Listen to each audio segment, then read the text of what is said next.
যত শ্রমিক ইউনিয়ন এবং ফেডারেশনগুলোর মাঝে সবাইকে ধন্যবাদ আজকে আসার জন্য।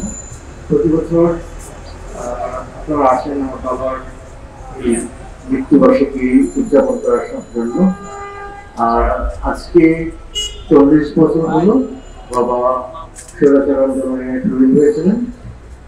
আর তার চেয়ে বড় জিনিস হচ্ছে উনি একটি মানুষের জন্য আপনারা যারা আছেন সামনে দেখেছেন কিন্তু মেহনতি মানুষের মুক্তি আদায়ের জন্য তার জীবনটা উৎসর্গ করেছিলেন।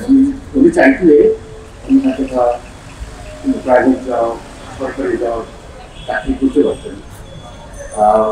ইকোনমিক্সে মাস্টার্স করেছিলেন ঢাকা ইউনিভার্সিটি থেকে, বাট উনি সেটা না করে উনি করেছিলেন কি পাট কাঁধে নিয়ে নৌকা থেকে মিলে নিয়ে যেতেন। তো ঢাকা ইউনিভার্সিটির মাস্টার্স পাস করা একজন মানুষ ওই শ্রমিকদের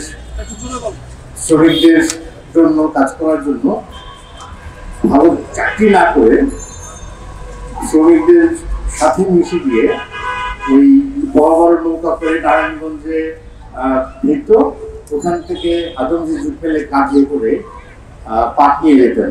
আমাকে অনেকবার মিছিলে নিয়ে গেছেন, অনেকবার যে শ্রমিকদের তার শ্রমিক যে ভাইয়েরা ছিলেন তাদের মাঝখানে নিয়ে গেছেন। আপনাদের মধ্যে উনি বেঁচে থাকবেন এই কামনা করি। সবাই আমাদের জন্য দোয়া করবেন। আর আপনার জন্য অনেক ধন্যবাদ।